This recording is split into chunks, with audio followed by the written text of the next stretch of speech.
The wind in the Arizona Territory of 1889 was a living thing. It spoke in a dry rasp, carrying red dust that scoured the landscape and felt like sandpaper against the skin.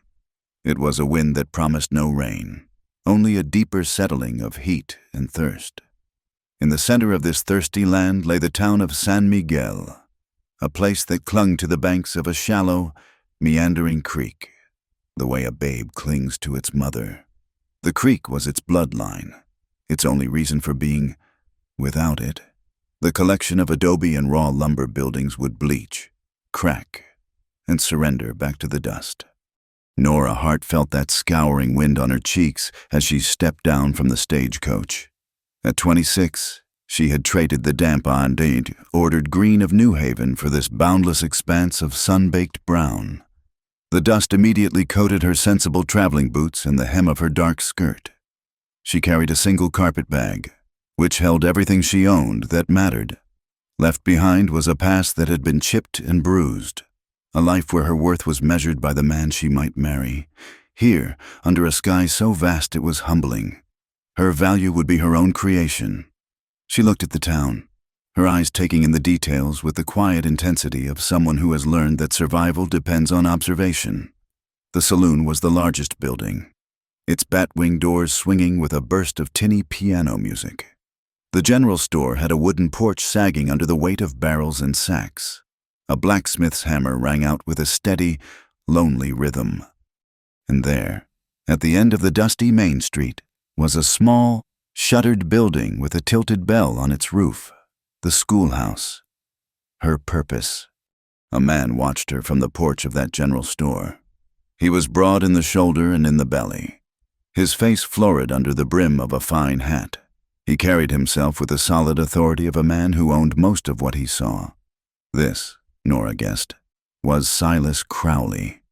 His name had been mentioned by the stagecoach driver, a name spoken with a mix of respect and resentment. Crowley owned the largest cattle ranch, the freighting company that supplied the town, and, it was said, the ear of the law. His gaze swept over Nora, assessing her not as a person, but as a new piece on a game board he controlled. He was a man who hungered for more than land and commerce. His eyes often drifted toward the hills, toward the trickle of water that fed the town creek and the sealed entrance of a long-abandoned silver mine. He had paperwork, they said, always the right paperwork to prove his claims were legal, even when everyone knew they were not. The town itself was simmering with a quiet argument. The words carried on the same wind that brought the dust. The school had been closed for months. The last teacher, a nervous young man from Ohio, had lasted until the first rattlesnake found its way into the woodpile. Now, the town council, which met informally around a table in the saloon, was ready to nail the doors shut for good. The cost was too high, the benefit too small.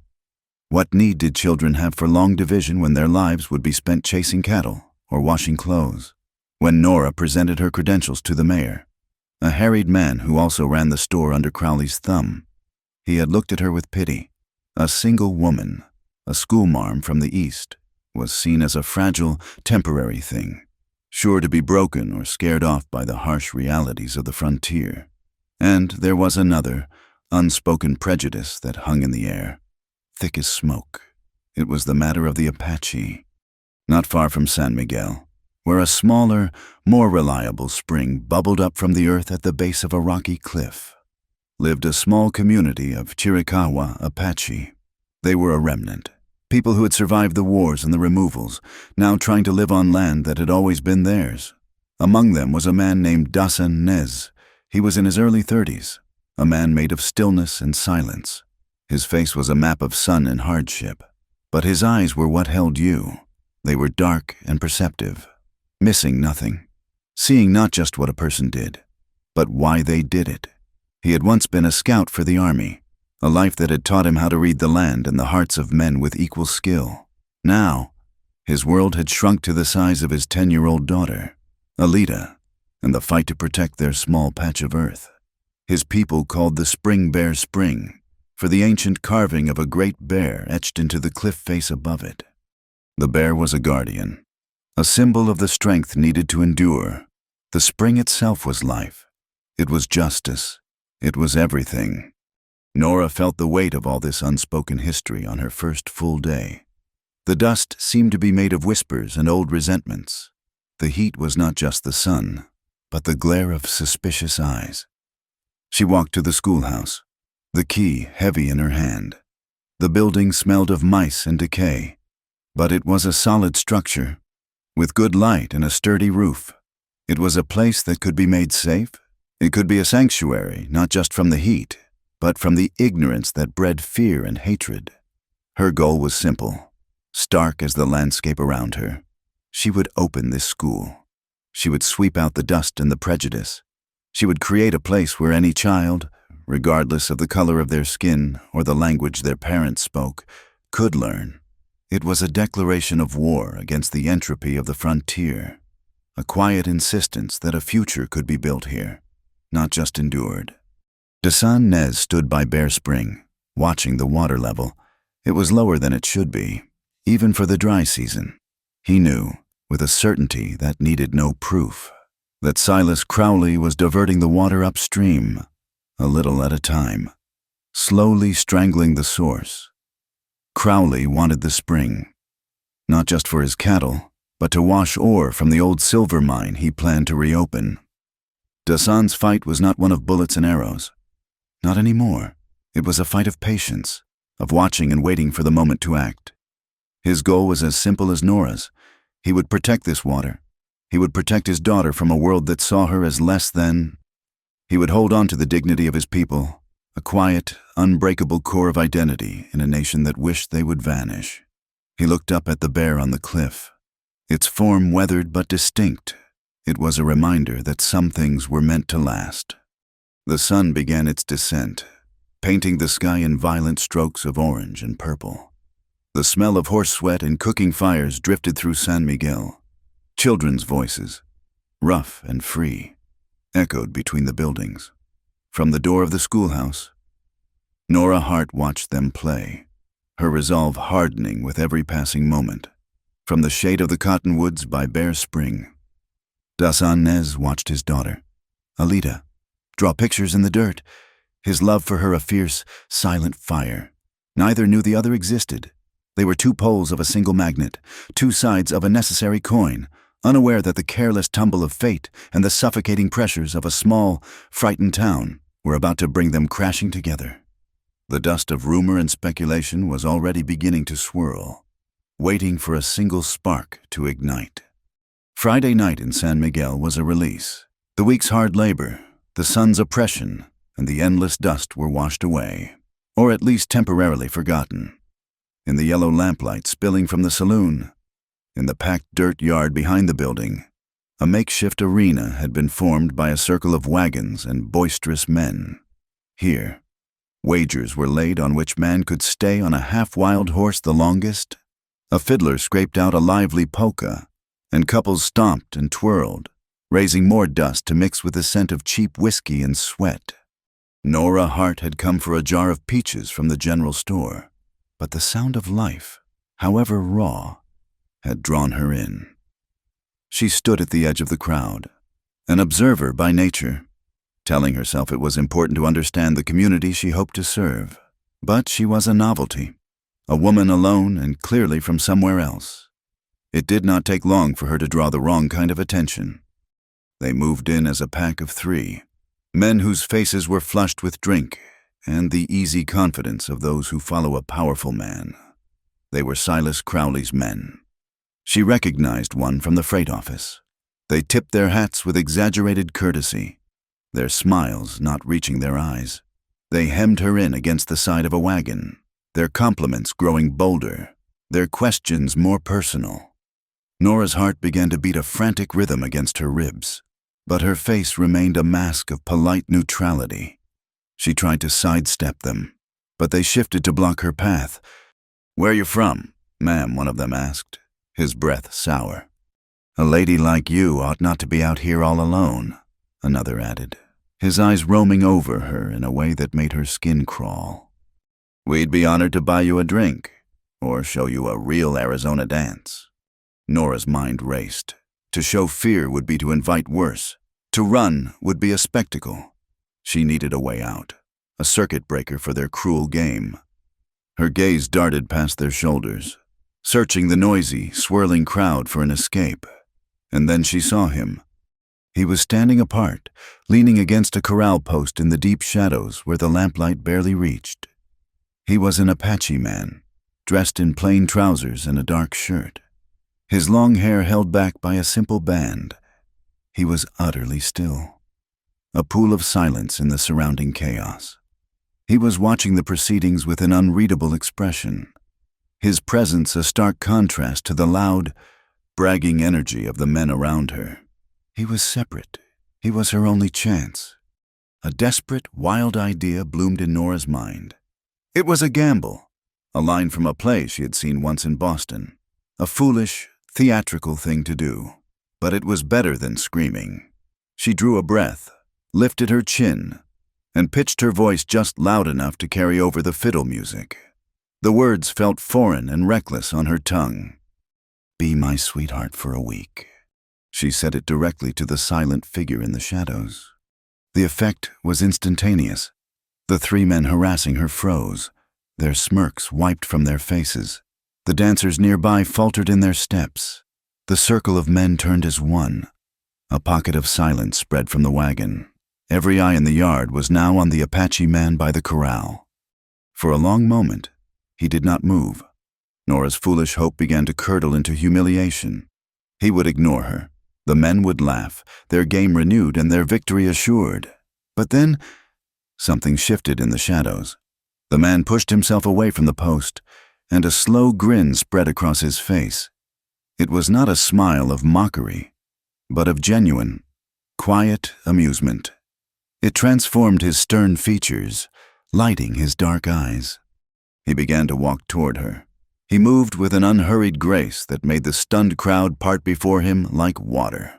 He walked right past Crowley's men, who looked suddenly small and uncertain. He stopped directly in front of Nora, his presence a solid, calming shield. He looked down at her, the grin softening into a gentle smile.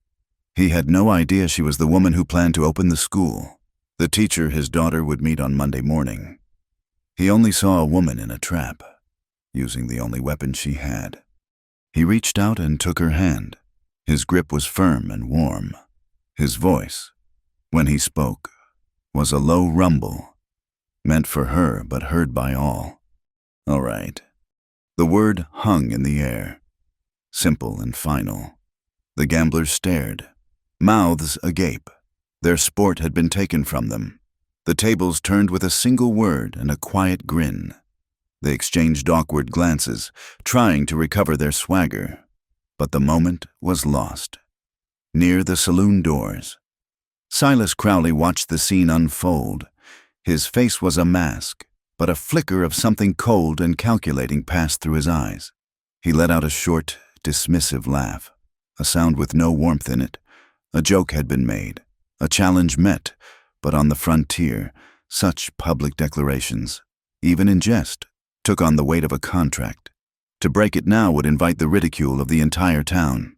A silly, desperate phrase had become a bond of honor. The whispers started immediately, spreading through the crowd and out into the dusty street. The new schoolmarm from the east, taking up with an Apache. The news traveled faster than a horse, a juicy piece of gossip in a town starved for diversion. For Nora, it was an instant reprieve.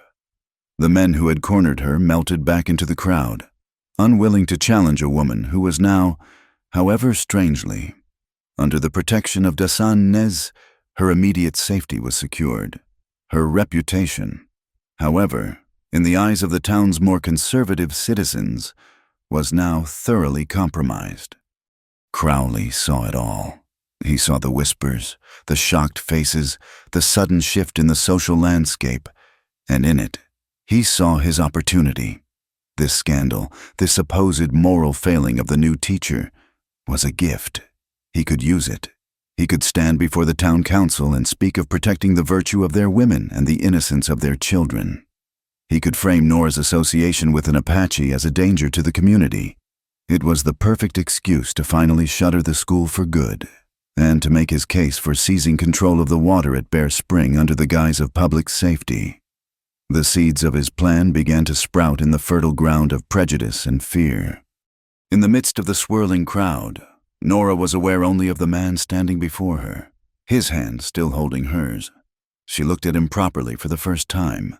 She saw the profound calm in his eyes, a depth that made the rowdy men around them seem like boisterous children, and she noticed a thin, silvery scar that cut across the skin near his wrist, a pale line that spoke of an older, harder life.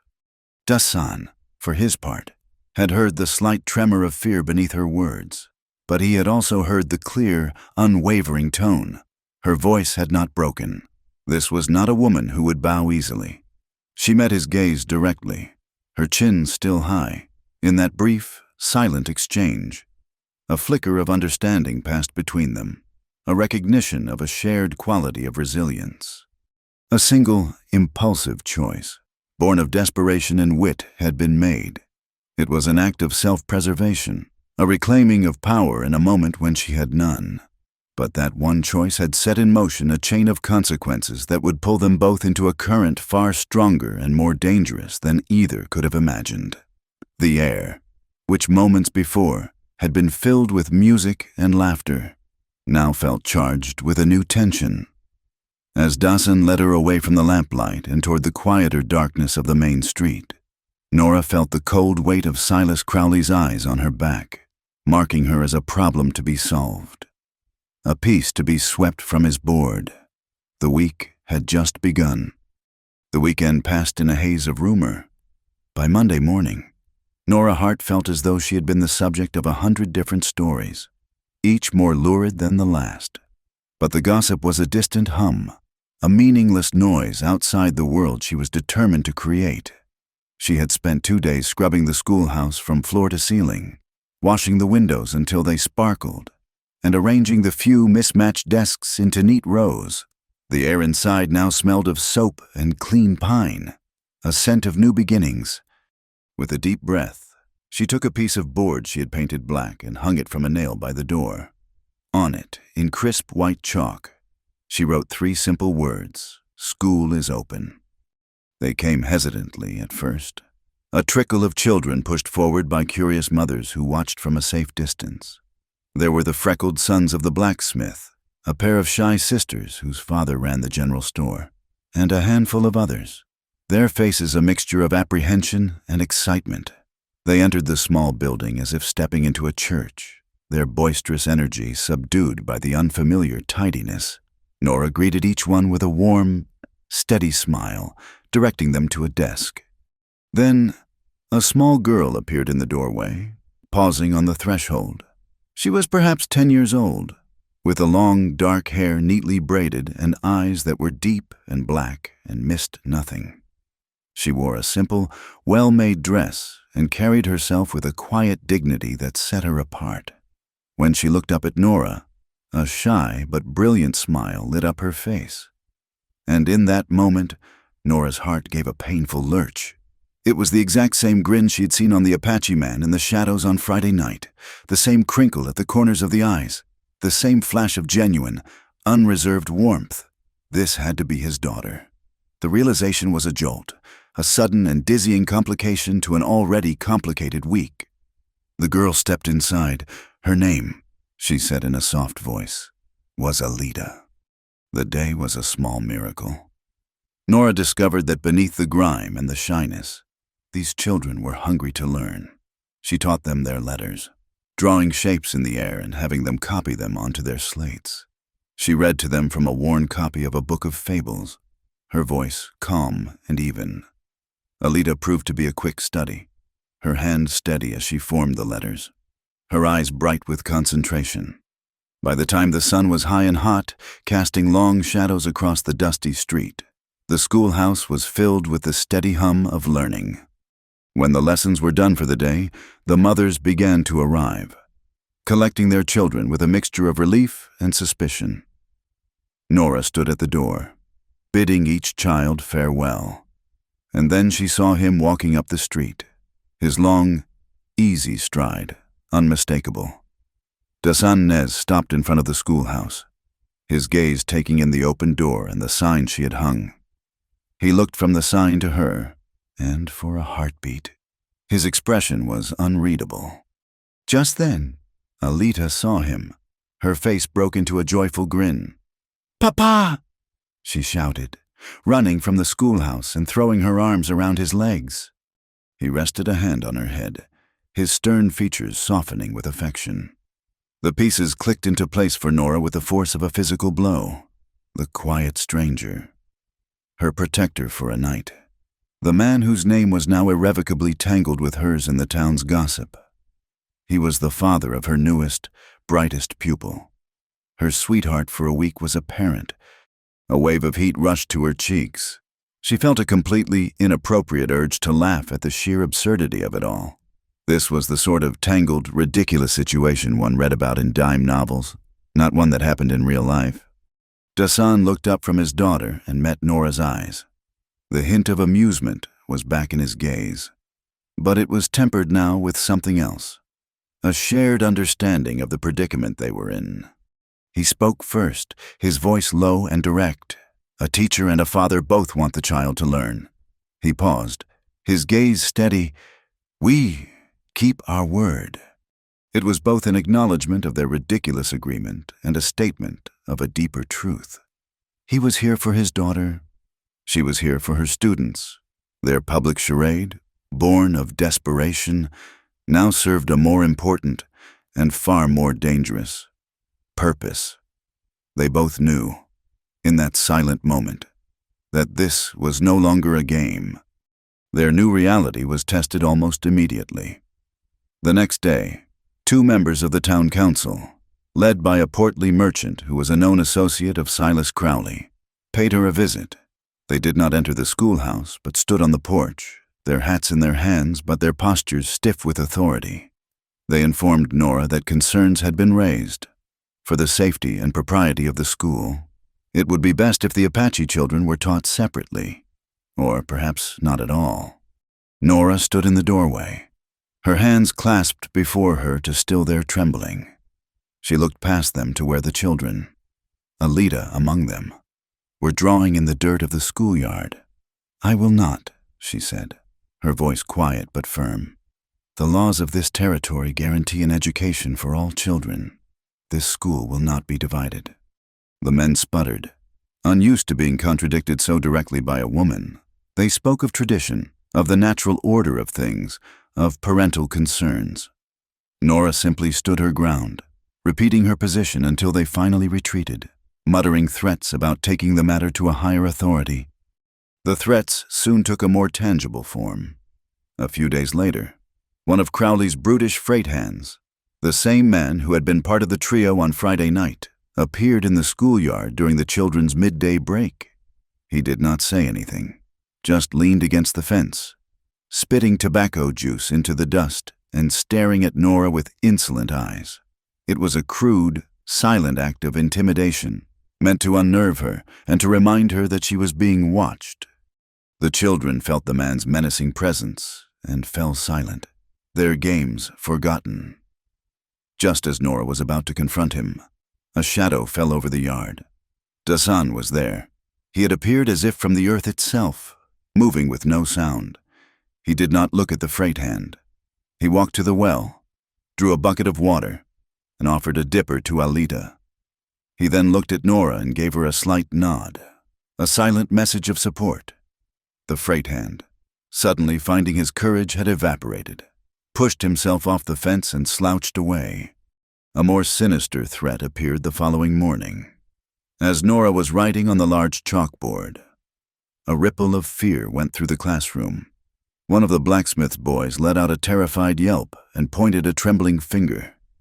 Coiled in a patch of sunlight near the door was a large rattlesnake, its tail vibrating with a dry, menacing buzz. Panic began to bubble up. Before Nora could even think what to do, the door opened silently. Dasan stood there. He must have been nearby.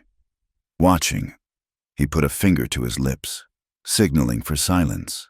He took in the scene in a single glance. He moved not toward the snake, but to a long, sturdy pole leaning in the corner. He approached the reptile slowly, from the side, his movements fluid and calm. The children watched, mesmerized, their fear replaced by a hushed awe. With a movement too quick to follow, he pinned the snake's head to the floor with the forked end of the pole. He did not crush it. He then reached down, gripped it firmly behind the head, and carried the still writhing creature outside. He did not use his gun. Nora realized he had not wanted to frighten the children with a loud shot. A few moments later, he returned, the pole in his hand, and gave the class a reassuring look before melting away as silently as he had come. That afternoon, as he walked Alita home, he spoke to Nora about the spring. The water at Bear Spring is low, he said, his eyes on the horizon. Too low. The birds are leaving, the grass by the edges turning yellow. He was teaching her to see the world as he saw it, to read the truth in the land itself, not in the words of men. The town's gossip was a swirling dust cloud of lies and speculation. But the earth did not lie. A dying patch of grass was a more reliable witness than the entire town council. A quiet rhythm began to form between them, a partnership built of necessity. One evening, he left a parcel of fresh venison on the schoolhouse steps. The next day, Nora left a basket of warm cornbread for him to take. It was not a payment or a debt. It was an exchange between two people fighting the same battle on different fronts. She saw him carving a small piece of wood for Alita and offered him a fine, sharp whittling knife she had in her supplies. The next day, he presented Nora with a small, smooth wooden charm in the shape of a bear, a perfect miniature of the guardian on the cliff face. It was a gesture of mutual support, a silent acknowledgement of their shared struggle. The struggle was about to become official. Word reached them that Silas Crowley, citing his concern for community security and the proper management of vital resources, had filed a formal petition with the territorial office to assume control of Bear Spring and the lands around it. It was a legal maneuver, designed to steal the water with a pen instead of a gun. That evening, a profound sense of despair settled over Nora. She sat alone in the quiet schoolhouse, the weight of the fight pressing down on her. How could she, a lone teacher, stand against a man with so much power and so few morals? Dejected, she began cleaning out an old, locked cupboard in the back of the room, hoping the simple, physical task would clear her mind. The lock was rusted and stiff, but she managed to pry it open. Inside were stacks of old, forgotten school records, ledgers, and books, all covered in a thick layer of dust. As she sorted through the brittle, yellowed papers, her fingers brushed against a rolled-up document tied with a faded ribbon. She carefully untied it and unrolled it on her desk. It was a hand-drawn map of the area, and attached to it was a legal document, its ink faded but still legible. It was a land grant from the territorial government, dated decades earlier. It decreed that the parcel of land containing Bear Spring and all water rights pertaining to it were deeded in perpetuity not to any one man, but to the public trust for the maintenance and support of the San Miguel School. Nora stared at the paper, her heart pounding.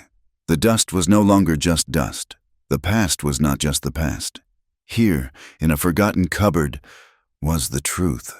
It was a piece of paper, a fragile weapon, but it was a weapon nonetheless, and she knew just how to use it. The arrival of a cavalry patrol was an event in San Miguel. The townspeople emerged from their homes and businesses to watch the column of blue-coated soldiers ride down the main street, their horses kicking up a fine curtain of red dust. They were led by a young lieutenant named Miller, a man fresh from the east, whose face held the earnest, untested certainty of a man who believed implicitly in the regulations printed in his field manual. He was polite, correct, and utterly naive about the complex currents running beneath the surface of the town. Traveling with the patrol was a less imposing but far more insightful figure. Father Mateo was an old Mexican priest, his face a web of wrinkles and his back bent from years of riding a stubborn mule. He had spent a lifetime in this territory, and he knew its people, all of its people, with a deep and abiding compassion. He spoke fluent Apache, a skill that made him a bridge between two worlds that rarely communicated without suspicion. He saw the tension in the town at a glance, his wise old eyes noting the way people stood, the stiffness in their shoulders, the glances they exchanged. Lieutenant Miller paid a formal call on Nora at the schoolhouse, his visit a nod to the presence of civilization. He was impressed by her orderliness and dedication, seeing her as a bastion of the very principles he was there to uphold. Father Mateo, however, saw something more. He saw the quiet strength in her eyes and the worry she tried to hide. He offered to speak with the Apache families, to assure them of the Army's peaceful intentions and to encourage them to send their children to her school. He spoke of peace, but his presence was a quiet warning that peace in San Miguel was a fragile thing. The fragility shattered a few nights later. A shout of fire in the darkness brought the town tumbling from their beds. The livery stable, a tinderbox of dry wood and hay, was engulfed in flames that leaped toward the starry sky. Men formed a frantic bucket brigade from the creek, their efforts a pitiful defense against the roaring inferno. By dawn, the stable was a smoldering ruin of blackened timbers and the sickening smell of burnt horseflesh. Before the ashes were even cool, Silas Crowley was holding court in front of the general store, his voice thick with outrage. It was revenge. He declared to the shaken townspeople, this was Apache work, a reprisal for the presence of the soldiers, a warning to them all. The fear, already a low hum in the town, grew into a palpable, angry buzz. Lieutenant Miller, taking Crowley at his word, promised a full investigation, which meant a ride out to Bear Spring to question the Apache. Dasan stood with Father Mateo, watching the crowd from a distance. He had seen the fire from his camp and had come to observe. He shook his head slowly, his eyes fixed on the ruins. "The smoke was wrong," he said quietly to the priest. It burned from the bottom up, quick and hot. This was not a stray spark or an act of passion. This was the work of a man who knew how to use oil and hay to create a blaze that could not be stopped. It was the work of a saboteur, a professional who knew how to lay blame as expertly as he laid fire. The accusation, however, had found fertile ground. The next day, Nora felt the chill. Parents who had been warming to her now looked at her with renewed suspicion. Her association with Dasan made her, by extension, an ally of the supposed arsonists. The unspoken question was in their eyes, whose side was she on? She found her answer was not a choice she had to make, but one that was made for her. During the afternoon break, while she was drawing water from the well behind the school, a man stepped out from behind the wood pile. It was Riker, Crowley's most loyal and brutish enforcer. His eyes were small and mean, and he smiled a slow, unpleasant smile. "Heard you got a soft spot for the natives. School marm," he said, his voice a low sneer. "Maybe you need a lesson in what happens to folks who choose the wrong friends." He took a step toward her, deliberately crowding her against the stone wall of the well. Nora's heart hammered against her ribs, but she stood her ground, her hand gripping the rough rope of the bucket. She would not scream. She would not give him the satisfaction. She did not have to. A stillness fell over the yard, a sudden drop in the ambient sound of wind and insects. Riker seemed to feel it too, because he hesitated, a flicker of uncertainty crossing his face. A voice, low and cold as riverstone, spoke from behind him. "You will step away from her." Riker turned slowly. Dasan was standing 10 feet away, his arms loose at his sides, his expression devoid of all emotion. He had moved with such silence that Nora had not even heard his approach. "This ain't your business," Riker growled, trying to reclaim his bravado. "The children," he said, his voice unchanged. "They are watching. You have brought your ugliness into their space. Now you will get on your knees and you will apologize to the teacher." Riker laughed, a harsh, ugly sound. "You and what army?" Dasan took one step forward. He did not raise his hands. He did not reach for a weapon. He simply moved, and in that single, fluid motion was a promise of violence so swift and so absolute that Riker's laughter died in his throat. The bully saw in Dasan's eyes not a man, but a force of nature he had no hope of defeating. The children had gathered at the back door of the school, their faces pale and wide-eyed. They were the audience. Slowly, his face mottled with rage and humiliation, Riker lowered himself to one knee in the dust. "I'm sorry, ma'am," he mumbled, the words choked with hatred.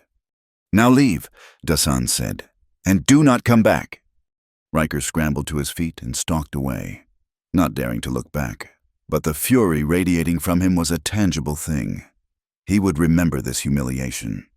He would carry it like a debt that he intended to repay in blood. That night, Nora sat in the schoolhouse, her hands trembling. A voice in her head, the voice of her Eastern upbringing, screamed at her. It spoke of constables and courts, of proper channels and the rule of law. But another, newer voice, born of the Arizona dust, told her that the law was a distant thing, and that survival was immediate. She had seen today what it took to be safe here. It was not just about knowing the law. It was about having the strength to enforce it. Her path was to be a practical kind of decent. She would hold on to the law. She would use the deed she had found, but she would not be a fool. She would not pretend that a piece of paper could protect her from a man like Riker. Dasan, too, had crossed a line. His people's way was to endure, to remain apart, to avoid the entanglements of the white man's world. But his daughter was in that world. Her teacher was in that world. To protect them, he could no longer stand in the shadows. He had to step into the light, to become a visible, undeniable presence in this fight. It was a choice made not with his mind, but with the unassailable logic of a father's heart. Later, under the cool light of a rising moon, he found her by the creek. She was sitting on a smooth, flat rock, the tension of the day still etched on her face. He had a long, shallow scratch on his forearm from carrying brush to reinforce his corral. Without a word, she tore a strip from her petticoat, dipped it in the cool creek water, and began to gently clean the wound. Her touch was light, her movements efficient. They sat in silence for a long time. The only sounds the gurgle of the water and the chirping of crickets.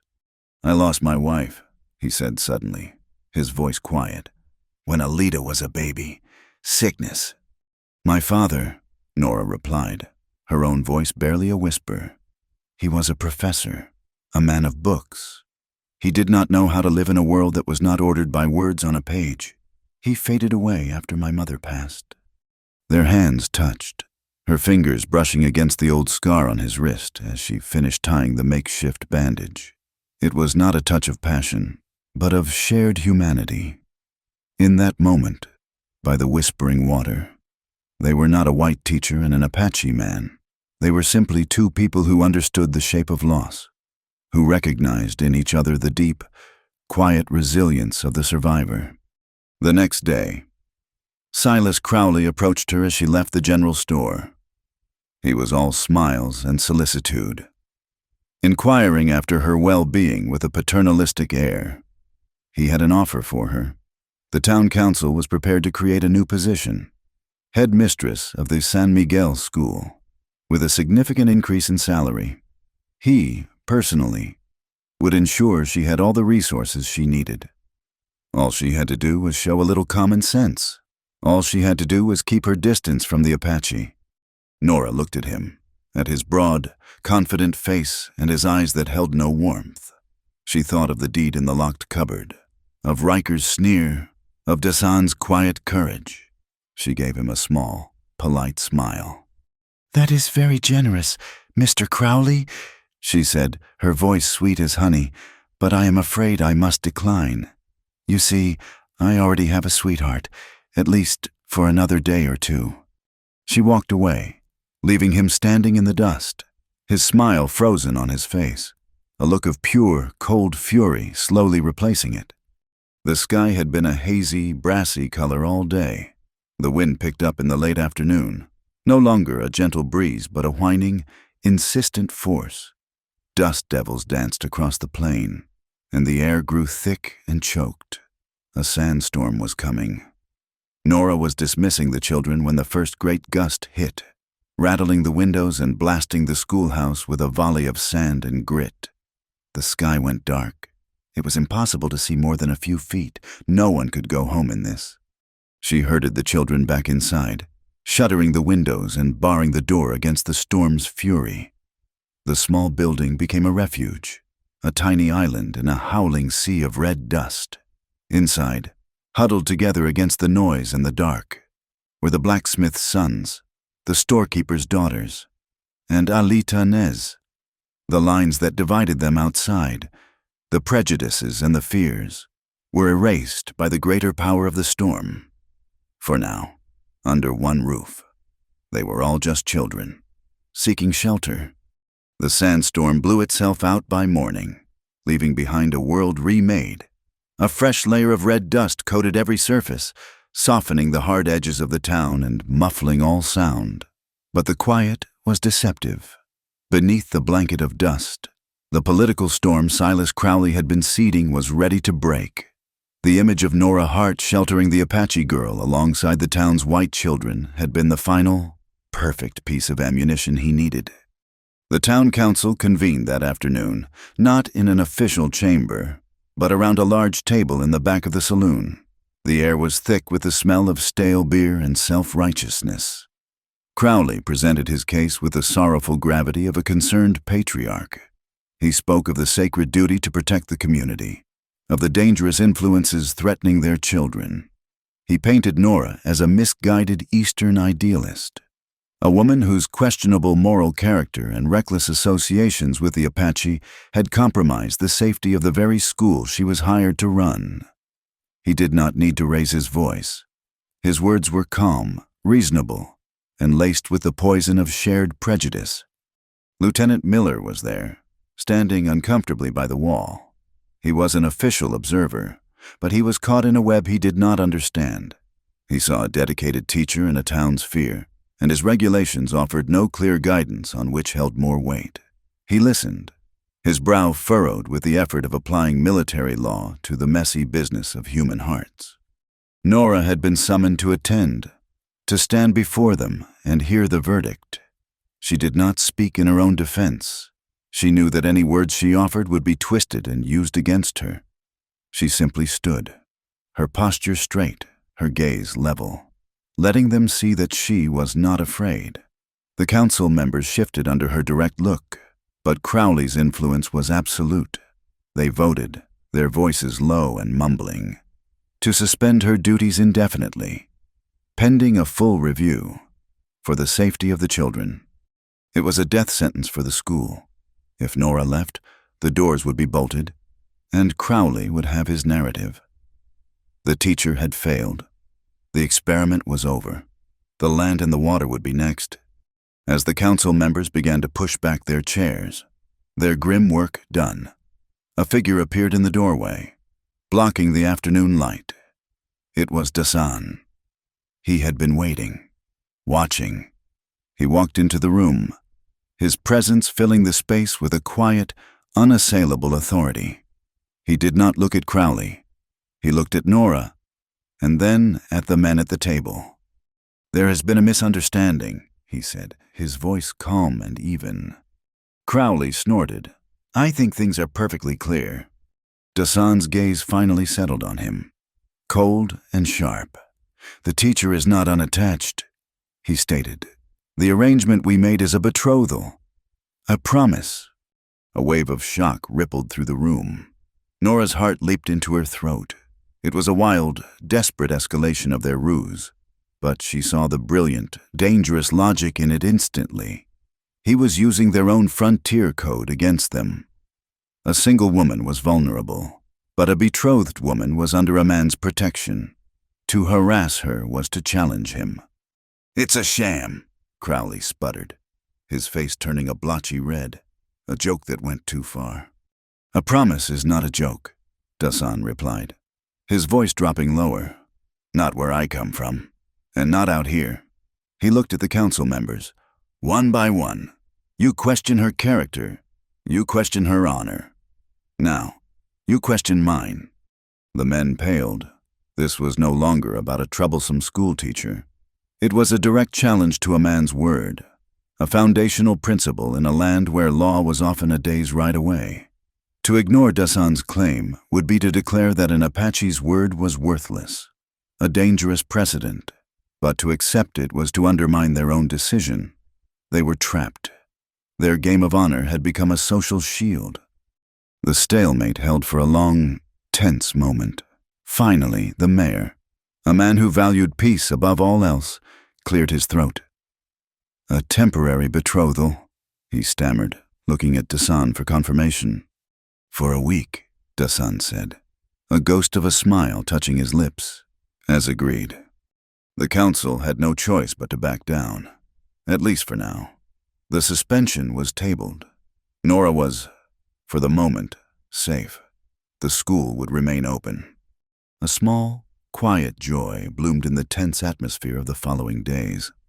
Alita, seemingly unaware of the adult dramas swirling around her, had spent hours on a drawing, using charcoal and the colored juices of berries. She had depicted the schoolhouse. In front of it stood a row of children, stick figures of all sizes, some with yellow hair, some with brown, some with black.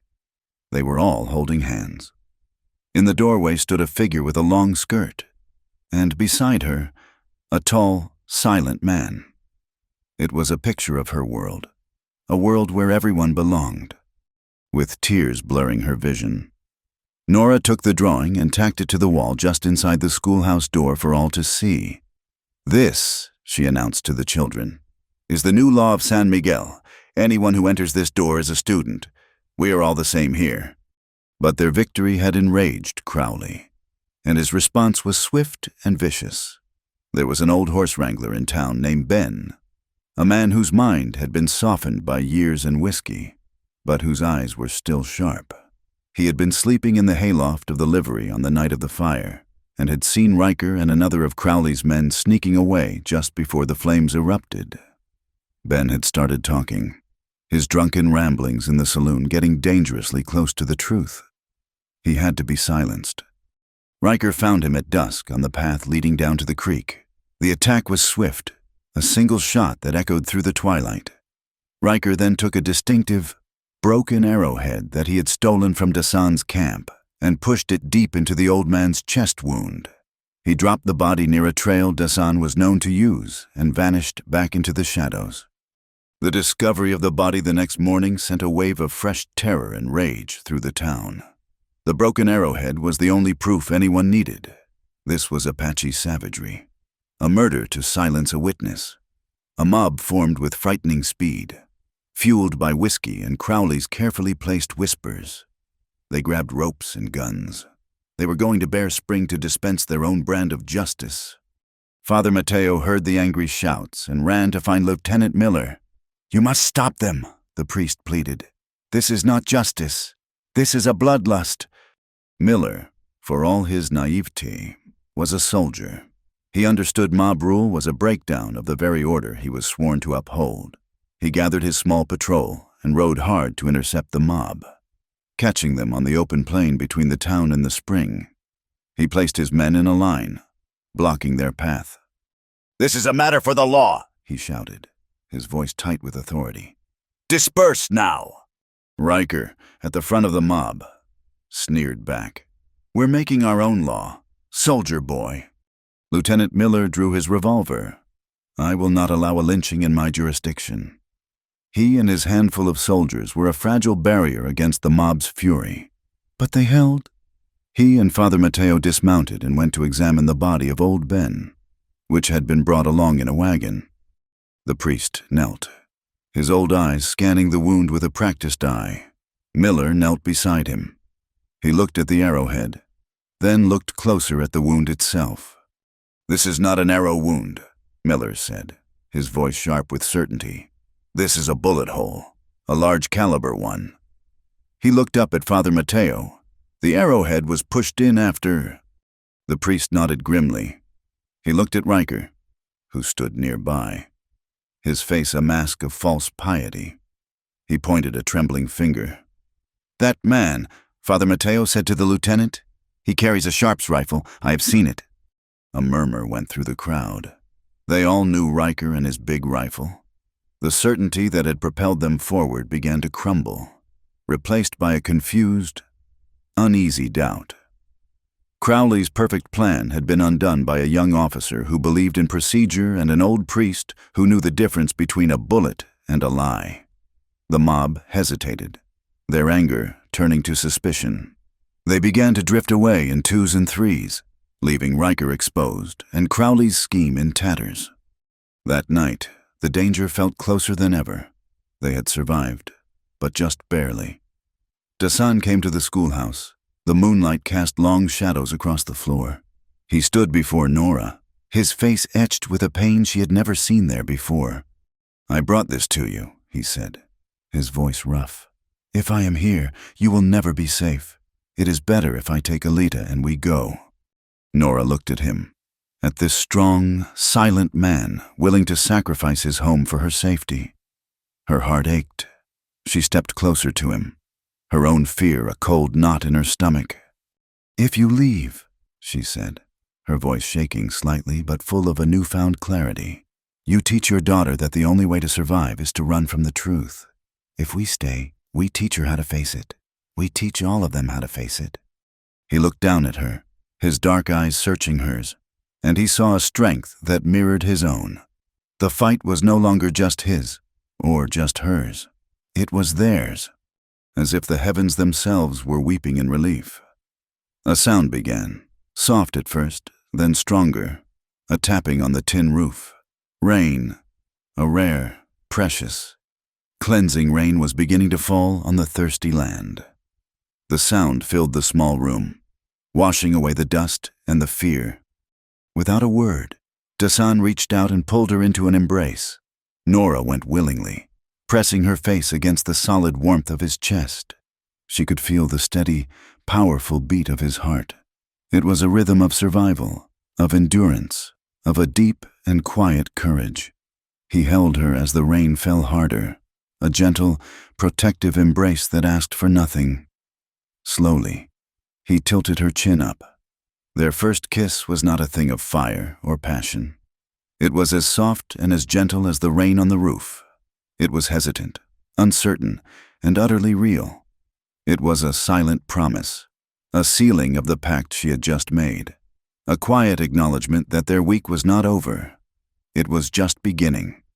Later that night, long after Dasan had gone and the rain had softened to a gentle patter, Nora sat at her desk by the light of a single lamp. She took out the deed for the Bear Spring land. With painstaking care, on a fresh sheet of paper, she made a complete copy of the document the next morning, as the newly washed world steamed in the morning sun. She sealed the copy in a thick envelope. She walked to the stagecoach station and handed the package to the driver, a man she trusted. "For Santa Fe," she said, "the territorial courthouse," as the stagecoach pulled away in a cloud of damp, red dust. Nora felt a new sense of resolve. The fight would not just be won in schoolyards and on creek banks. It would be won with the law. She had sent her paper weapon on its way. Now, all she had to do was stay alive long enough for it to arrive. The letter from Santa Fe arrived a week later, carried by the same stagecoach driver who had taken Nora's copy. The official response from the territorial court was both a victory and a summons. The preliminary injunction was granted. Silas Crowley was temporarily barred from interfering with the water at Bear Spring. But the copy of the deed, while compelling, was not sufficient. A judge required the original document to be presented in person for verification. Nora Hart was ordered to appear. The news settled over them with the weight of a stone. The journey to Santa Fe was long and dangerous, cutting through a narrow, winding canyon of rust-colored rock that was known as a haven for bandits and ambushers. It was precisely the kind of place a man like Riker would feel at home. There was no question that she would go. Lieutenant Miller, his duty clear, announced that he and 2 of his men would provide an official escort. He saw it as a straightforward mission to protect a civilian who was instrumental to a legal proceeding. Father Mateo saw it differently. He saw a pilgrimage into the heart of a conflict, and he knew his presence, and his knowledge of the land's many peoples might be needed. He insisted on coming, his ancient mule looking unimpressed by the prospect. Dasan said nothing at all. It was simply understood that he would go. Where Nora and Alita went, he would be. Alita, upon hearing they were to travel, packed a small cloth bundle with her charcoal sticks and the small wooden bear he had carved for her. They set out at dawn. A small, determined party moving through a landscape of stark and silent beauty. Lieutenant Miller and his troopers rode with military precision, their backs straight, their eyes scanning the horizon. Nora and Alita rode in a small, sturdy wagon, while Father Mateo ambled alongside on his mule, humming a low, tuneless hymn. Dasan rode a little ahead, his body relaxed but his eyes constantly in motion, reading the subtle language of the trail, the dust, and the sky. The mood was tense, and Father Mateo sought to lighten it with his dry wit. He nudged his mule to a slightly faster pace to keep up with Nora's wagon. "My horse runs faster than yours." "Father," a trooper joked. The priest chuckled, a dry, rustling sound like autumn leaves. "Of course he does. My son, my mule carries a sinner full of regrets. Your horse only has to carry a young man full of promises he has not yet had time to break. He is a much lighter load." The soldiers laughed, and the tension eased for a moment. But the wilderness itself had its own challenges.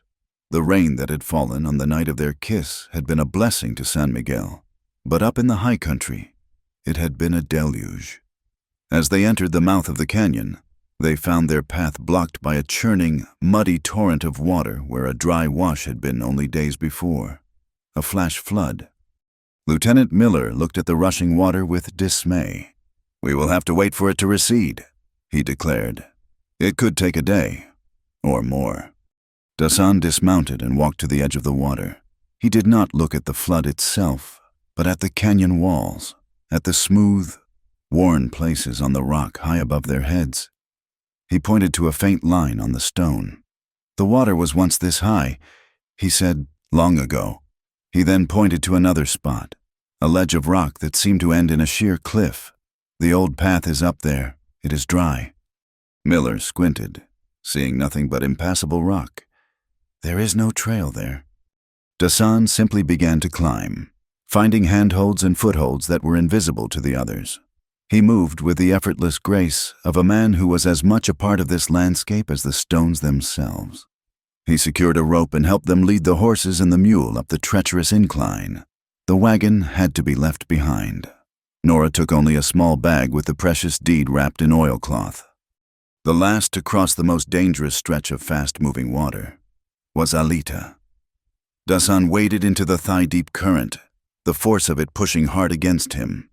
He lifted his daughter into his arms and carried her across, her small arms wrapped tightly around his neck. He spoke to her in low, soft Apache, his voice a calm anchor in the rush of the water. The moment was one of pure, uncomplicated love. A father protecting his child, and it softened the sharp edge of their dangerous journey. They made camp that night on high ground, a small fire pushing back the immense darkness of the canyon. They were 2 days from Santa Fe. They were also deep in Riker's territory. The attack came the next day, at a sharp bend in the trail flanked by a high cliff on one side and a steep drop-off on the other. It was a perfect place for an ambush. The first rifle shot cracked the morning stillness, a bullet whining past Nora's ear. The second shot found its mark.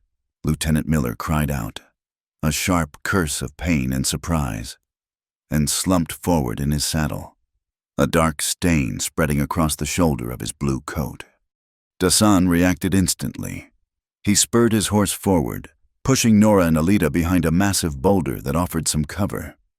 The remaining troopers dismounted and returned fire, but they were exposed, shooting at an enemy they could not see. Riker and 3 other men were positioned high up on the cliff face, concealed behind a jumble of rocks. Dasan saw their muzzle flashes. A direct assault would be suicide. He grabbed his rifle and began to move, not toward the enemy, but away from them, circling around the base of the cliff. He was using the terrain as a weapon, drawing their fire, making them reveal their positions. He fired once, a deliberate shot, not at a man, but at a precariously balanced rock formation high above them. The bullet chipped the stone, and with a low groan, a cascade of smaller rocks and dust began to slide down the cliff face. Not an avalanche, but enough to force Riker's men to shift their positions. Nora huddled behind the boulder, her arm around a terrified Alita. She watched, her heart pounding. As Dasan moved with deadly purpose, she saw a puff of smoke from a ledge to the right. A gunman who had a clear line of sight to Dasan. He was taking aim. A careful, killing shot. Dasan was focused on the others and did not see him. Panic seized Nora, cold and sharp, but something else rose with it. A fierce, protective resolve. She would not be a helpless victim. She fumbled in the bag she carried, her hand closing around the small, silver-backed powder compact her mother had given her. A silly, civilized thing from another life. She opened it and, without thinking, angled it into the bright morning sun. She caught a beam of light and reflected it directly into the gunman's face. The man cried out, momentarily blinded by the dazzling flash. His shot went wild, plowing into the dirt a foot from where Dasan stood. That one moment was all Dasan needed.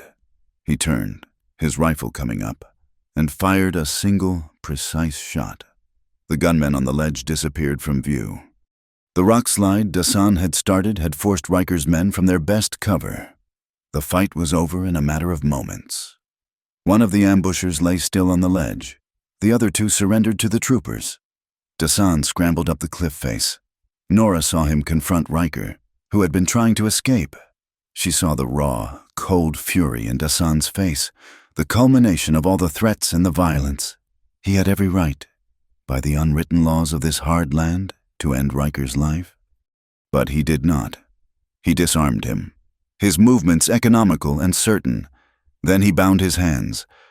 Nora let out a breath she did not realize she had been holding. In that moment, she understood him completely. He was not the bloodthirsty warrior of Crowley's lies.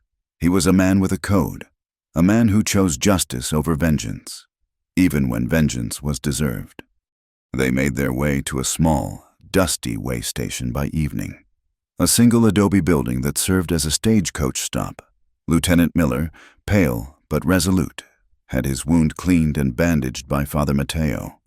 Riker and the other prisoners were locked in a storeroom under guard. The immediate danger had passed. As the sun set, casting a golden light over the landscape, Father Mateo gathered them outside. He said a simple prayer of thanks, his voice a comforting murmur in the vast silence. Later, as a sliver of moon rose in the sky, Nora and Dasan stood together, a little apart from the others. "The week is over," Nora said softly.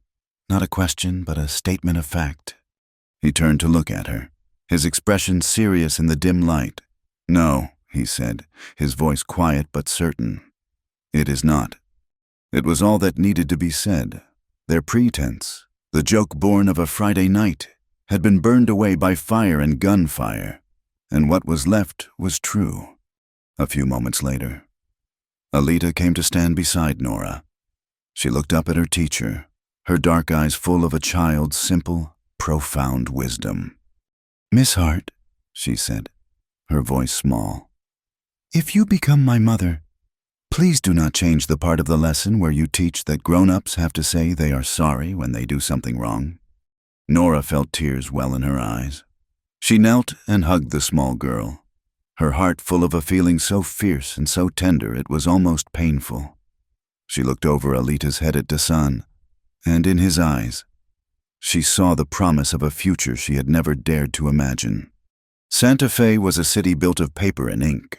Unlike the raw, sun-baked immediacy of San Miguel, here authority resided in ledgers, deeds, and the official seals of the territory. The air itself felt different, heavier with the weight of written laws and established power.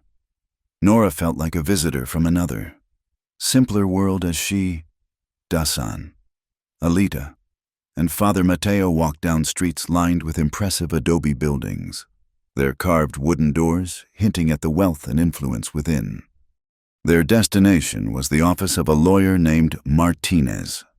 He was a man of middle years, with a neatly trimmed mustache and eyes that were both kind and incredibly sharp. He was of Hispanic descent, a man who understood the layered history of this land and the many ways that power could be wielded, both through force and through the careful interpretation of a paragraph.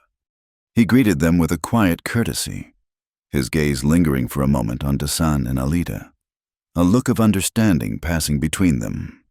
He led them into an office lined with books, the scent of leather and aging paper a stark contrast to the dust and sagebrush they were used to. Nora carefully unrolled the original deed on his polished wooden desk. Martinez read the document in silence, his finger tracing the faded, elegant script.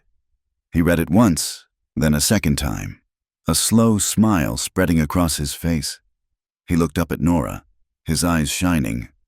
"This is not just a document, Miss Hart," he said, his voice resonating with a quiet excitement. "This is a fortress. The language is ironclad. The water rights are explicitly and irrevocably tied to the public school, for the benefit of all the children of the district. Not for a man, not for a company, for the school.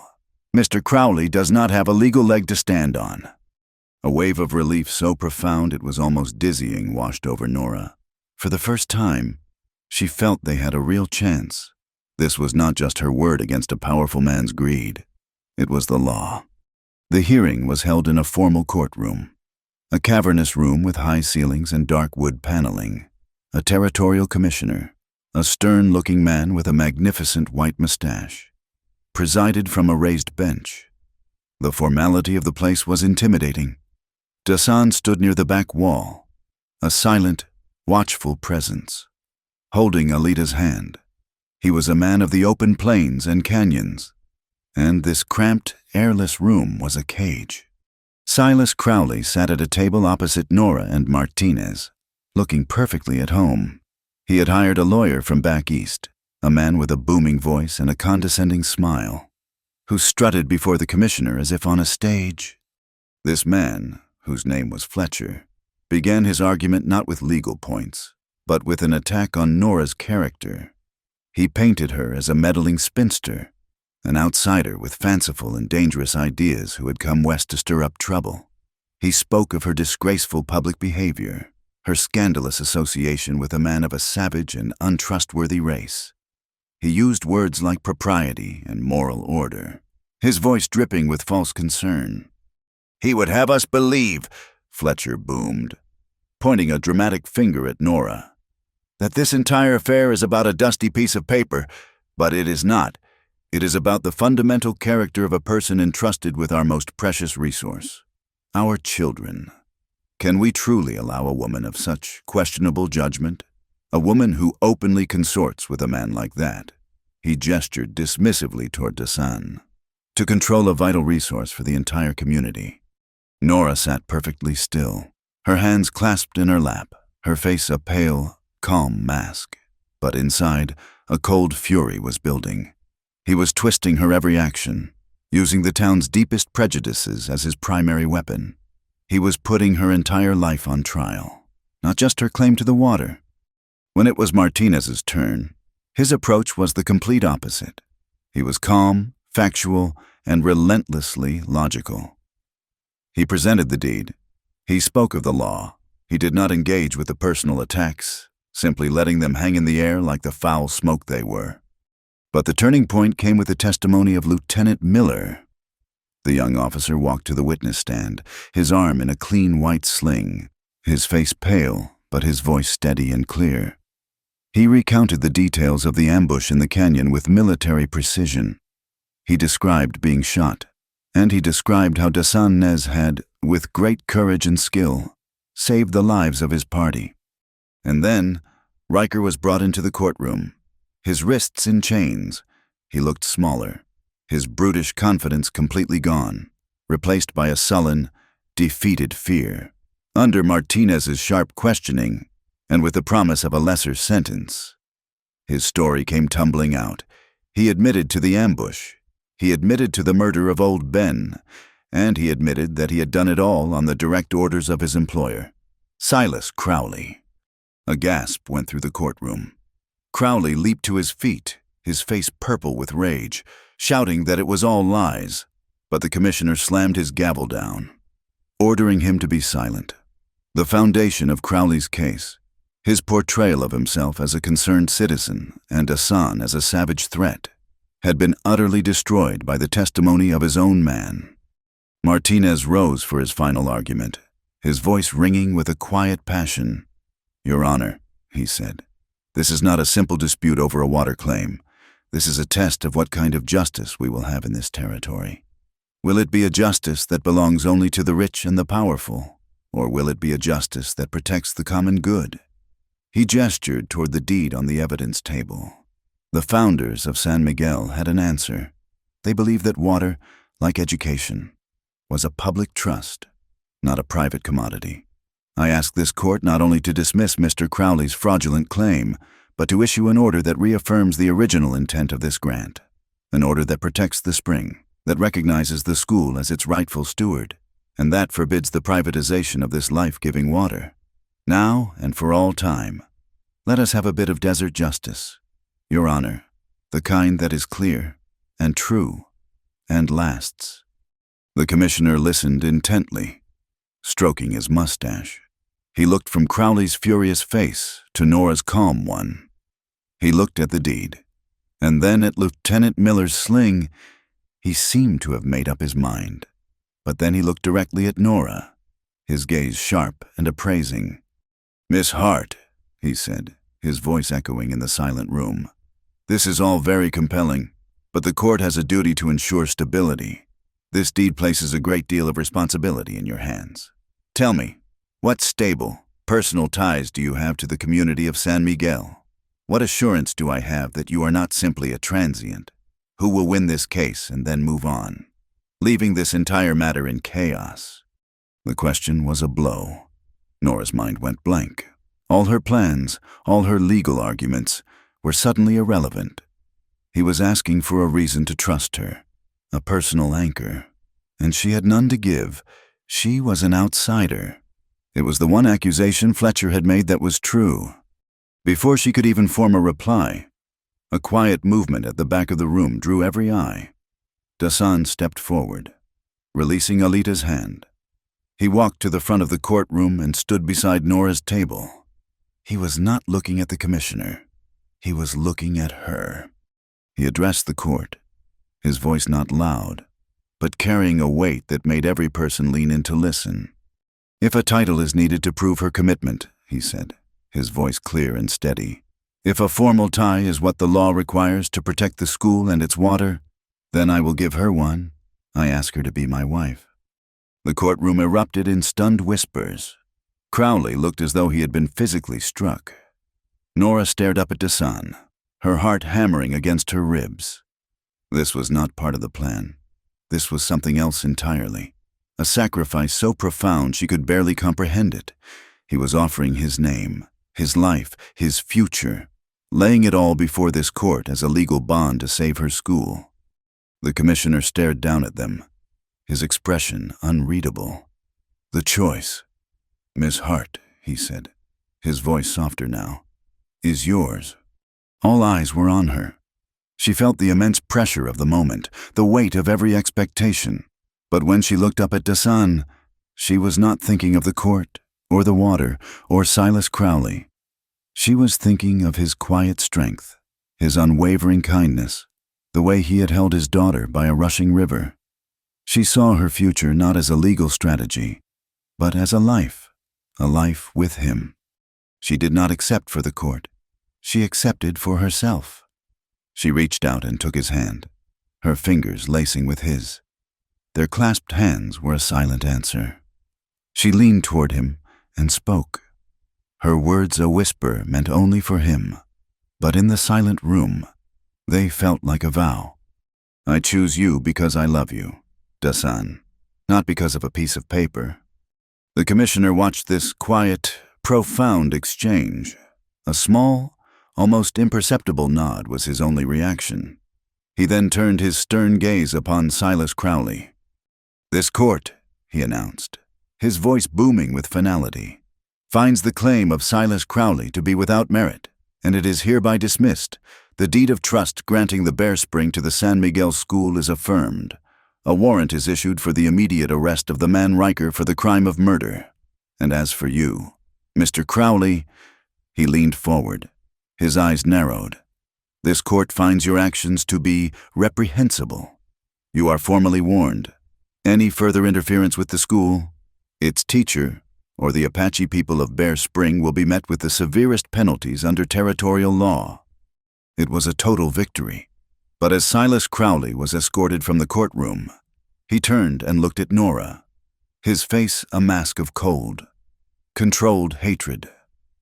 "This is not over," he hissed, his voice low and venomous. "I will get it back. I will get it all back, one way or another." Their return to San Miguel was not triumphant. There was no parade, no cheering crowd. Instead, there was something better, and far more real. There was a quiet shift, a subtle change in the air, as if the entire town had taken a slow, collective breath. As they rode down the main street, the blacksmith looked up from his anvil and gave a slow, deliberate nod. A woman who had once gathered her skirts away from Nora now offered a hesitant but genuine smile. The change was not in grand gestures, but in the small, hard-won currency of respect. Nora threw open the doors and windows of the schoolhouse, letting the clean, dry air wash away the last of the stale courtroom tension. The first thing she did was take Alita's drawing, the one of the children holding hands, and move it from the inside wall to the most prominent place on the porch, right beside the chalked sign that still read, "School is open." It was a declaration, a new town charter written in the innocent, hopeful lines of a child's hand. The message was clear. This place was whole. This place was for everyone. The days that followed settled into a fragile, hopeful peace. More children came to the school, including 2 more from the Apache settlement, their parents emboldened by Dasan's stand and the court's decree. The town council, stripped of Crowley's influence, was suddenly cooperative. Even the water in the creek seemed to run a little clearer, a little faster. For a few precious days, it seemed as though the fight was truly over.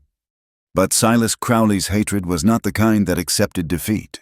It was a patient, venomous thing that festered in the shadows, waiting for its moment.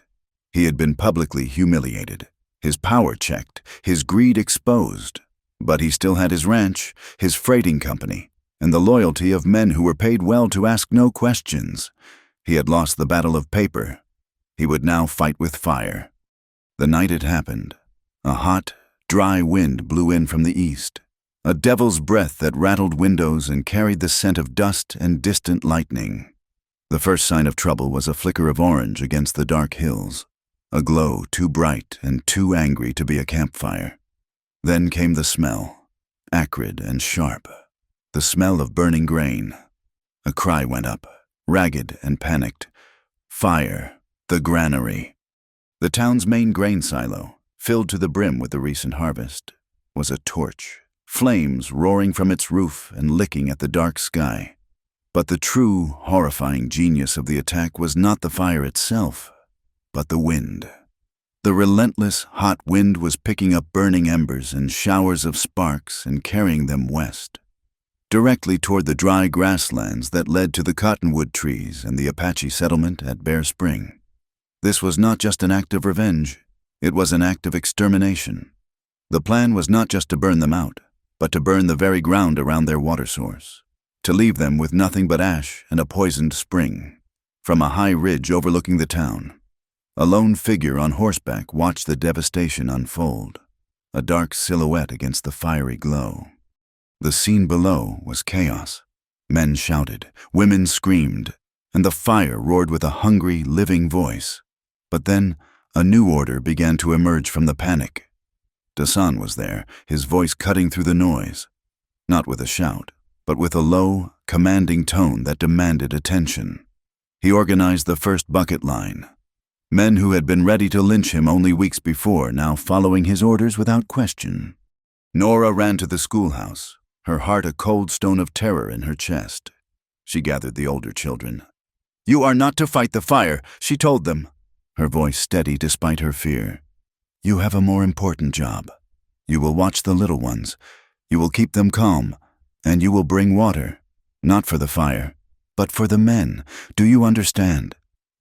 They nodded, their young faces pale and serious in the flickering light. They had their own vital part to play in this battle.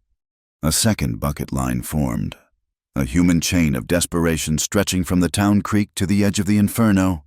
In that line, the blacksmith's son passed a heavy leather bucket to an Apache elder, Father Mateo.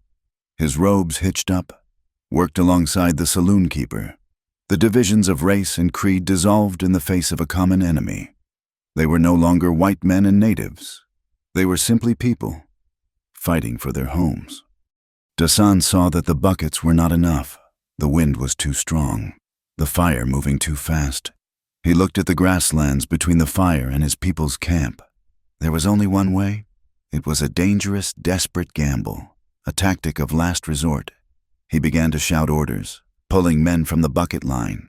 They needed shovels, blankets, anything to beat back the flames. He was going to set a backfire. He would burn a wide strip of grass ahead of the main fire, creating a black, barren firebreak that the inferno could not cross.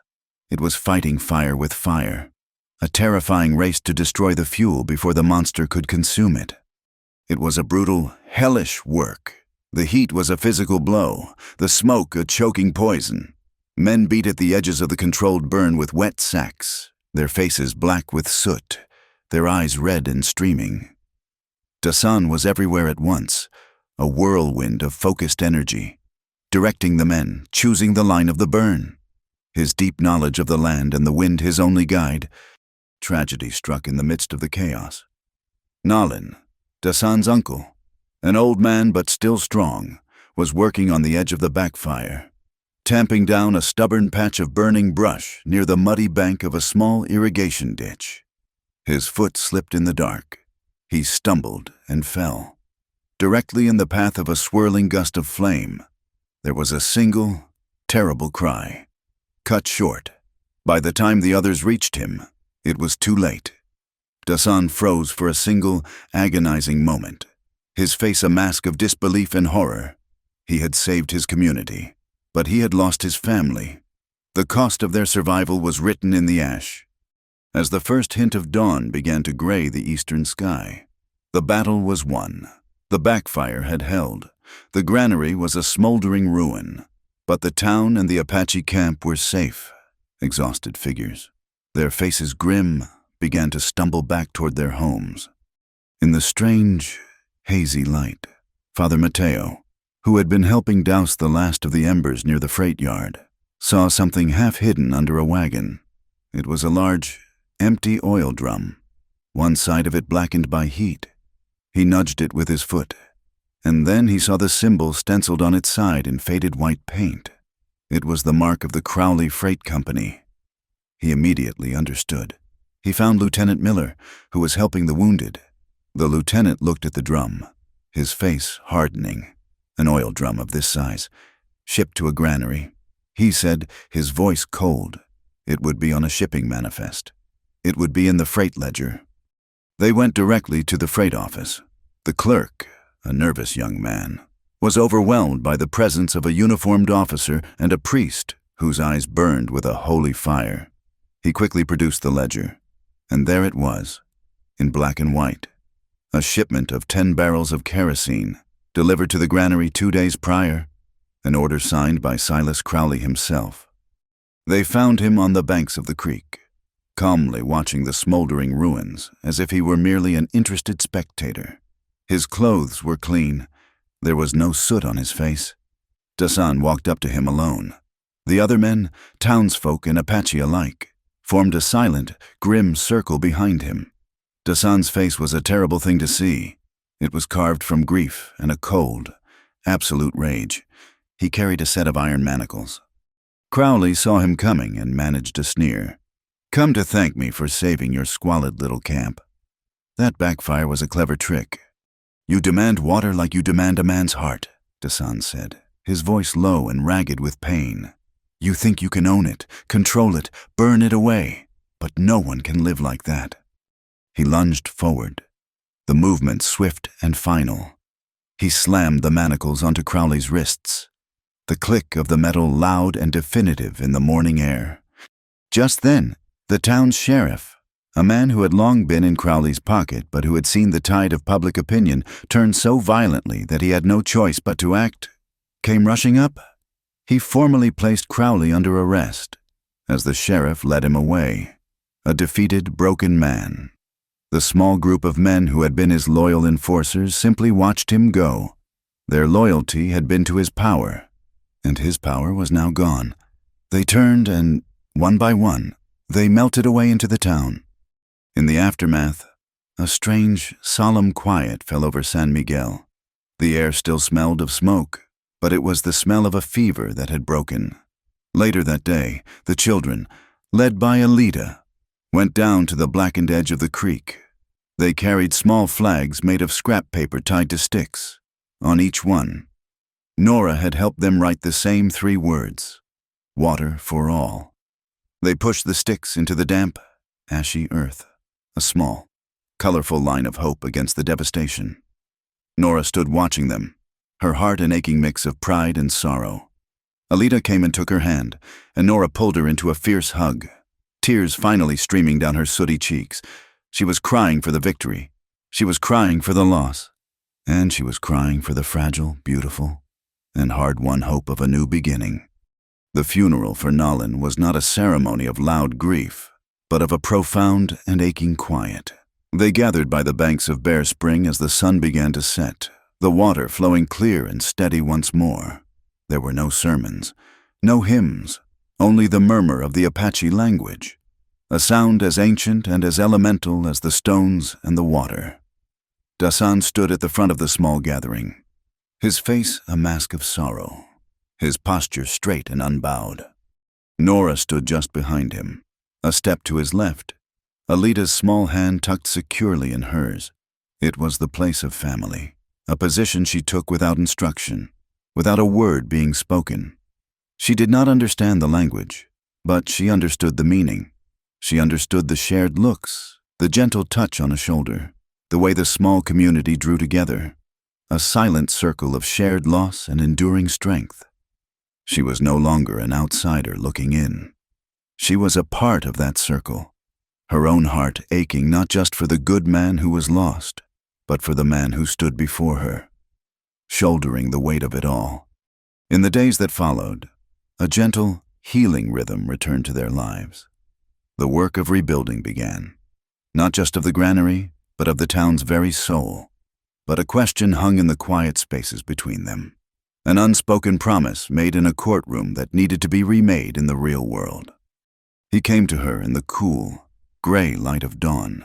Before the sun had risen over the eastern mesas, she was awake, sitting on the steps of the schoolhouse, watching the stars fade.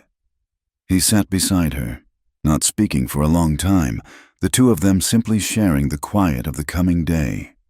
He reached into his pocket and pulled out the small, smooth wooden bear he had carved for her so long ago. He pressed it into her palm, his fingers warm and calloused against hers. "In the courtroom," he said, his voice a low rumble in the stillness, "I spoke for the law. Now, I speak for myself." He turned to look at her, his dark eyes full of a raw, vulnerable honesty she had never seen there before. He did not have the practiced, poetic words of an Eastern suitor. His words were drawn from the land, from the truth of his own heart. "Nora Hart," he said, his voice quiet but certain, "if you will have me, I will be your man. I will belong to you, as the spring belongs to this desert. It is the only thing that gives it life." Tears welled in Nora's eyes, blurring the image of his strong, earnest face. There was no need for grand declarations, for flowery speeches. He had offered her the truest, most essential part of himself. She thought of her old life, a world of intricate rules and unspoken expectations, and she knew with an absolute certainty that she had never been more free, or more truly home, than she was in this moment. She did not offer a long, complicated answer. Her reply was as direct and as honest as his question. She simply nodded, a single, clear movement. Then she leaned forward and kissed him. It was a short, gentle kiss, full of a quiet, profound tenderness. It was a kiss of acceptance, a promise sealed not with a flourish, but with a simple, human touch. Right there on the schoolhouse steps, with Alida sleeping peacefully inside, the daughter who was now, in every way that mattered, theirs. Their wedding was a week later, an affair as unique and as resilient as their love. It was 2 ceremonies, 2 traditions, woven into one. First, by the spring, the Apache elders performed the blanket ceremony. They draped a single, beautifully woven blanket over Nora's and Dasan's shoulders, a symbol of their new union, a shelter they would build together. The people of the town, from the blacksmith to the storekeeper, stood alongside the Apache families, a quiet, respectful circle of witnesses. They were no longer 2 separate communities, but one, bound by the shared experience of fire and loss, and now, by the hope of this new beginning. So, after, as the sun climbed higher, they all gathered on the porch of the schoolhouse. Nora held a small, leather-bound book with a worn cover. It was her mother's Bible. Her voice did not tremble as she read a single, short passage, a verse about love being patient and kind. It was not a sermon for the crowd, but a quiet offering from her own past, a piece of her own heritage to lay alongside his. The 2 traditions did not clash. They stood together, 2 strong pillars supporting the new life they were about to build. In the wake of the fire and Crowley's arrest, a new spirit had taken hold in San Miguel. The town council, now led by the blacksmith and guided by the quiet wisdom of Father Mateo, called a public meeting. They did not meet in the saloon, but in the schoolhouse. There, by unanimous vote, they established the Spring and School Fund, a community trust to manage the water rights and ensure the school would never again be threatened. A new sign was carved, not by one man, but by many hands. It was planted firmly in the ground near the head of the spring. It read, "This water belongs to everyone. No single hand can own it. No single hand can turn it off." Nora looked at that sign and thought of the woman who had stepped off the stagecoach months ago. A woman so determined to prove her own worth, so afraid of her own past. That woman was gone. In her place was someone who understood that worth was not something you proved, but something you built, day by day, through acts of courage and kindness. She was no longer just the proper teacher from the East. She was a woman of the frontier, a woman who knew when to be gentle and when to be as unyielding as the rock of the canyon. She had been offered a choice between fear and love, and she had chosen love. She had chosen to stay. Dasan, too, had been transformed. The man who had lived his life in the quiet spaces, on the margins of the town's affairs, had become a leader. He had not sought the role, but it had found him. He now spoke at the town meetings, his voice quiet but carrying the weight of hard-won wisdom.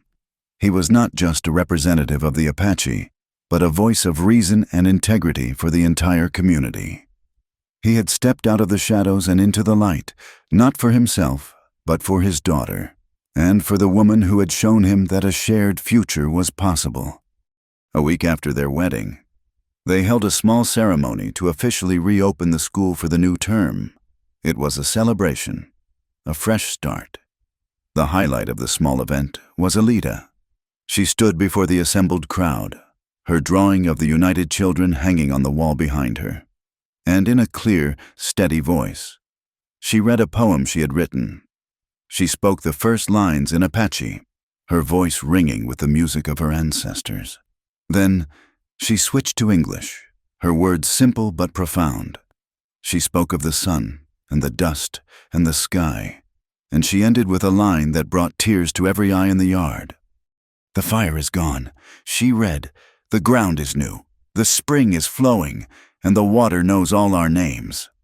That autumn, something miraculous happened.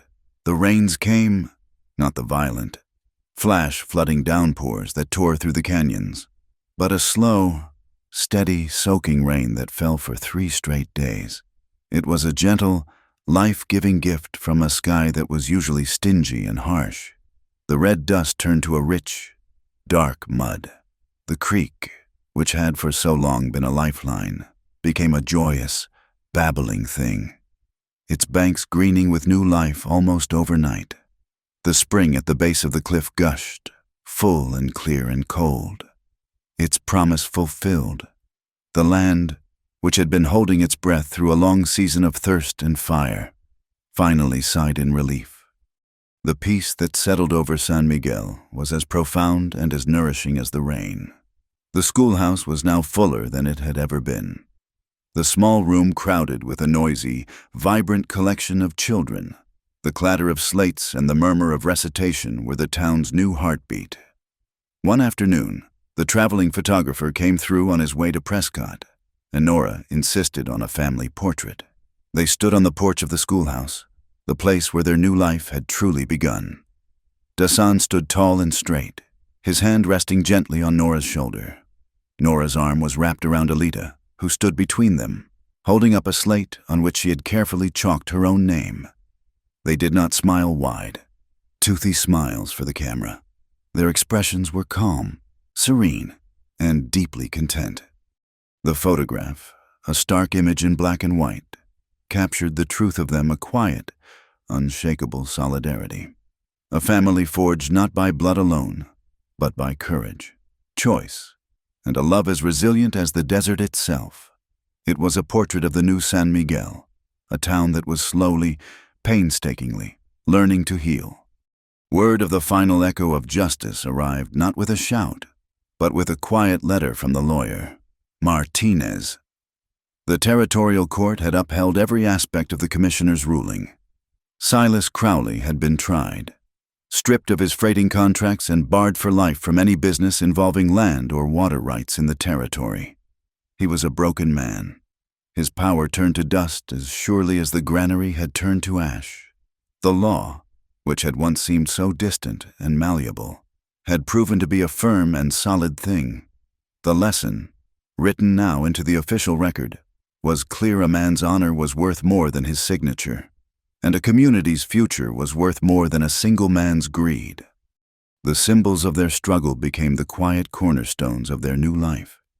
Inside the classroom, on the corner of Nora's desk, sat the small wooden bear, its surface worn smooth by the touch of her hand during long, uncertain nights, outside by the spring.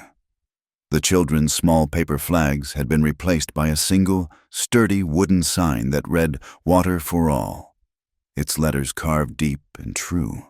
And on the wall of the schoolhouse, beside the door, was a new row of pegs for coats and hats, and above one, a neatly lettered nameplate that read Alita Nez.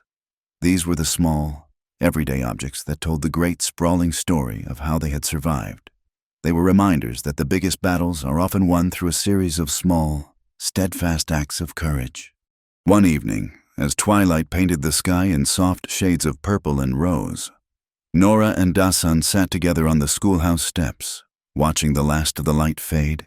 A comfortable, easy silence stretched between them, the kind that exists only between two people who know each other's hearts completely.